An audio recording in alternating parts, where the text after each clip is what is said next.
Assalamualaikum warahmatullahi wabarakatuh. Saya Fadia Akila Zara. Pada kesempatan kali ini saya akan membahas materi tentang model penghitungan jumlah ayat Al-Quran.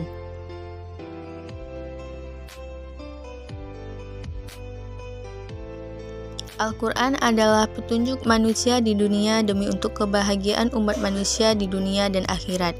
Dari sisi formulasi bentuk Al-Quran sejak masa penyusunan di masa Khalifah Utsman hingga sekarang masih tetap apa adanya untuk menjadikan Al-Quran sebagai pedoman dan dapat diaplikasikan umat manusia di dunia ini, maka siapa saja yang hendak memendomaninya dituntut pemahaman yang benar terhadap ayat-ayat Al-Quran. Dalam memahami ayat-ayatnya, seseorang memerlukan alat bantu yang dapat digunakan untuk mengantarkan kepada pemahaman yang diinginkan pemberi wahyu. Alat-alat bantu tersebut lazim dikenal dengan nama ulum Al-Quran.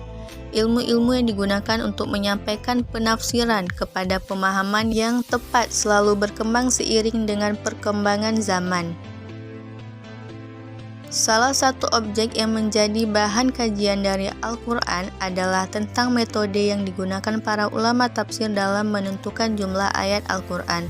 Dalam hal ini adalah mengetahui perhitungan yang diterapkan oleh para ulama dalam menetapkan jumlah ayat Al-Quran, sehingga dengan mengetahui metode yang digunakan diharapkan akan menepis kesimpang siuran dalam menanggapi perbedaan yang berbeda mengenai jumlah ayat Al-Quran. Latar belakang timbulnya perbedaan dalam menetapkan jumlah ayat Al-Quran. Pertama, terkait dengan pola perhitungan yang digunakan, sebab Al-Quran yang pada intinya tidak ada pengurangan dan kelebihan, namun pada kenyataannya terdapat beberapa pendapat tentang jumlah ayatnya. Kedua, adanya perbedaan imam yang meriwayatkan Al-Quran.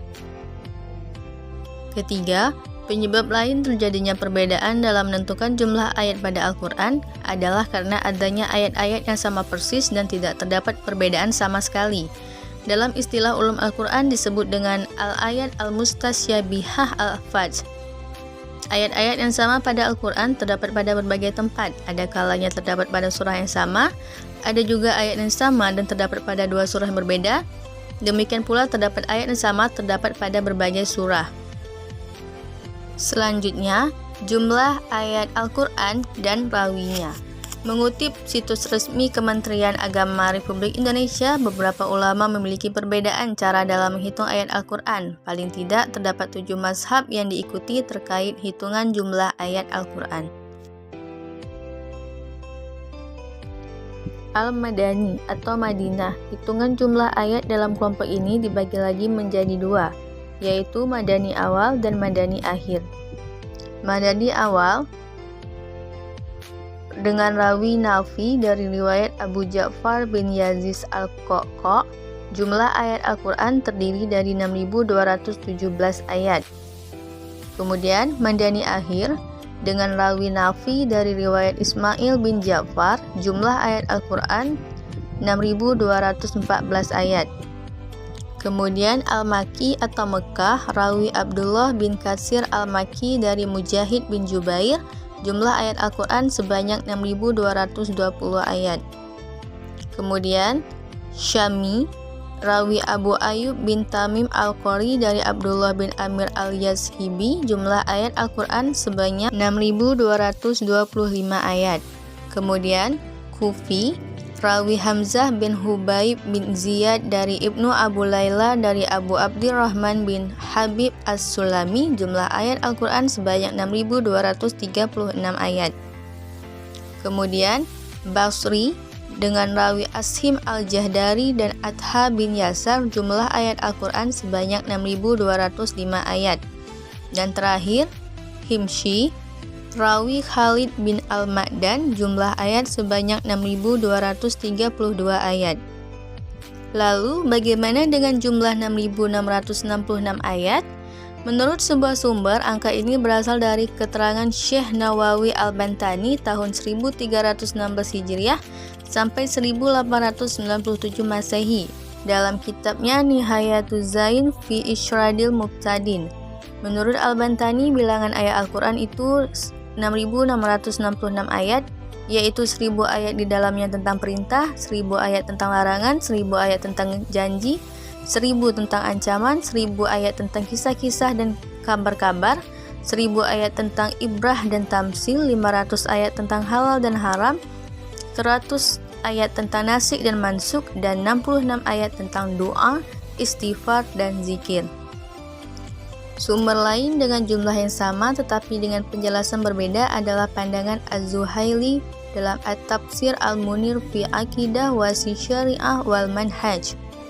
Membenarkan jumlah ayat Al-Quran dalam hitungan Kufiyun adalah 6.236 ayat.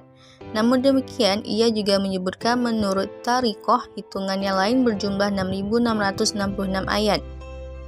Perhitungan ini sepertinya didasarkan pada kalkulasi pertimbangan isi keseluruhan ayat dalam Al-Quran. Dalam pandangan ini, ayat-ayat Al-Quran dapat diklasifikasikan dan dijumlahkan sebagai berikut: Al-Amr 1000 ayat, An-Nahi 1000 ayat, Al-Wad 1000 ayat, Al-Waid 1000 ayat, Al-Qasas wal Akbar 1000 ayat, Al-Ib wal Amsal 1000 ayat, Al-Haram wal Halal 500 ayat, Ad-Du'a 100 ayat, dan An-Nasikh wal Mansukh 66 ayat. Model perhitungan jumlah ayat. Pertama, jumlah ayat Al-Quran sesuai jumlah ayat yang disebutkan pada pembukaan tiap surah. Kedua, perhitungan ayat Al-Quran dengan tidak memasukkan ayat-ayat Al-Quran yang sama persis pada tiap surah. Ketiga, perhitungan yang tidak memasukkan ayat yang sama persis pada dua surah berbeda. Dan yang terakhir, perhitungan dengan tidak memasukkan ayat yang sama pada 3 surah atau lebih. Baik, saya akan jelaskan satu persatu dari keempat model perhitungan jumlah ayat Al-Quran. Model yang pertama, jumlah ayat Al-Quran sesuai jumlah ayat yang disebutkan pada pembukaan tiap surah. Model perhitungan pertama ini dilakukan dengan cara manual, yaitu dengan cara menjumlahkan ayat-ayat yang terdapat pada Al-Quran berdasarkan atas jumlah ayat seperti yang disebutkan pada tiap awal surah. Melalui perhitungan manual, didapati jumlah ayat dalam Al-Quran sebanyak 6.236 ayat. Dengan model perhitungan ini, maka basmalah yang dihitung sebagai ayat mandiri hanya pada surah Al-Fatihah, sehingga basmalah yang ada pada surah lain tidak dihitung sebagai ayat mandiri. Seperti dapat dilihat pada Al-Quran Mushaf Utsmani, basmalah yang berfungsi sebagai pembatas antar surah dan tidak dihitung sebagai ayat secara mandiri sebanyak 112 surah. Jumlah tersebut diperoleh dari 114 surah dikurangi dengan basmalah yang terdapat pada surah Al-Fatihah, dan satu lagi karena ketiadaan basmalah pada surah Al-Baro'ah atau Al-Taubah. Sementara itu, golongan Ahmadiyah memasukkan basmalah yang terdapat pada awal surah dianggap sebagai satu ayat mandiri. Dengan demikian, maka jumlah ayat-ayat menurut perhitungan Ahmadiyah menjadi 6.348 ayat. Kedua, ayat yang sama dan terdapat dalam satu surah. Misalnya, pada ayat Fabi ayyi ala'i rabbikuma tukadziban. Ayat ini terdapat dalam beberapa ayat pada surah Ar-Rahman.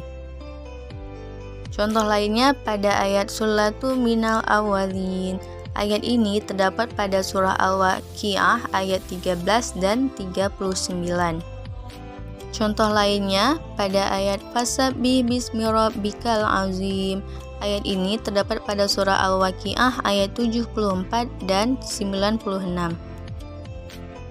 Contoh lainnya pada ayat Wala antum abiduna ma a'bud. Ayat ini terdapat pada surah Al-Kafirun ayat 3 dan ayat 5.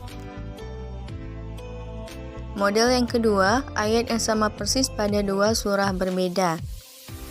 Misalnya, pada ayat Khalidina fiha la yukhaffafu anhumul azabu walahum yuzarun. Ayat ini terdapat pada surah Al-Baqarah ayat 162 dan surah Ali Imran ayat 88. Kemudian contoh lainnya pada surah pada ayat ulaika ala hudam mir rabbihim wa ulaika humul muflihun. Ayat ini terdapat pada surah Al-Baqarah ayat 5 dan surah Luqman ayat 5.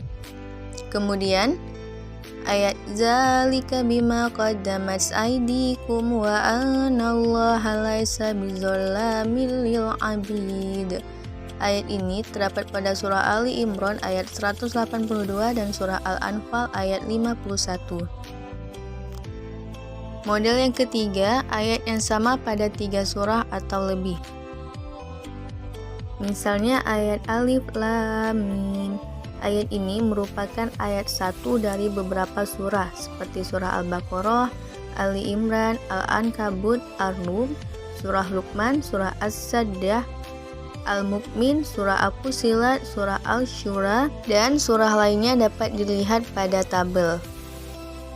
Kemudian ayat wa yaquluna mata hadzal wa'du in kuntum shadiqin.